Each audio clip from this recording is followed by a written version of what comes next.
It wasn't all selfless, I must confess. There was something in it for me. I was hoping that if the speech was memorable, then maybe I would also be remembered. You see, us politicians are desperate to be remembered. I often tell the story that there's a strong similarity between plants and politicians. We all wither when we're forgotten. My third challenge was seeking content for the speech. The university offered me the opportunity to choose my own topic, a very generous proposition I thought it was at the time. But it threw up its own set of problems. The agony of choice is what I call it. I was coming to this amazing citadel of learning, populated with so many learned people, that I wasn't going to lend credence to the widely held impressions that Nigerian politicians are largely literate. I thought to come up with something highfalutin and intellectual sounding, and this birthed the topic diversity, unity, and the future. After all, the reputation of my political co-travelers rested on my not-so-slim shoulders to change this well-entrenched opinion about Nigerian politicians, and I wasn't about to fail us. I should have kept it simple and made life easier for myself, but I didn't. So now it's too late. Now and again, if I'm incomprehensible, I crave your indulgence. As I worked on the content of this speech, the stark similarities between these young adults and myself became glaring. In a lot of ways, I am exactly like you, and I shall substantiate. 4 years ago, you came in as freshmen, struggled to get accustomed to your new environment, had to make new acquaintances, sometimes grew into friendships to survive. Your character developed alongside others who were trying to build their own character. You embarked upon a journey of self-discovery and you acquired knowledge as a bonus. You learned to give back to society and thrived amidst conflict management that was sure to surface in your interaction with others.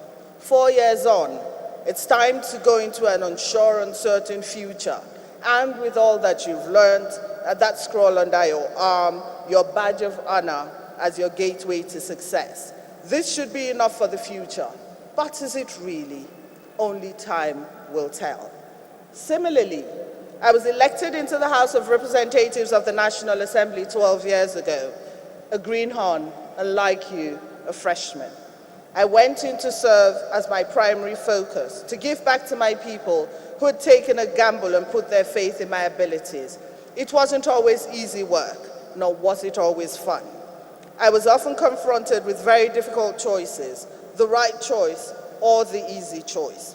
In making these choices, several personal sacrifices had to be made, both in my capacity as the chairperson of the House Committee on Foreign Affairs, as a member of the House of Representatives, and as a mother. As a double minority in that space, I was a woman, I still am by the way, and I was young. I faced discrimination and exclusion, but I was determined to justify my existence in the political place. Swimming against the tide is never easy, but the good news is that in spite of the odds, like you, hard work has its rewards.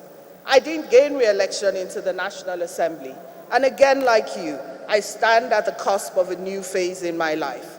I must pull all my experiences together, good and bad.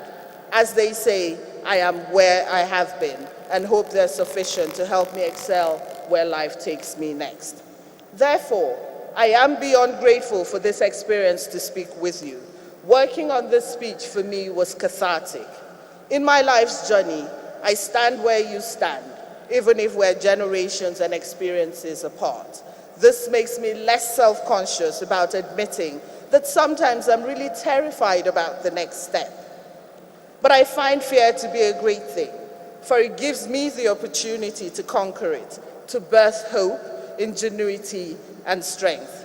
I'm suddenly starting to feel like this is a Fear Anonymous meeting, but I'm hoping that at the end of the speech, it would have turned into a Hope Anonymous meeting.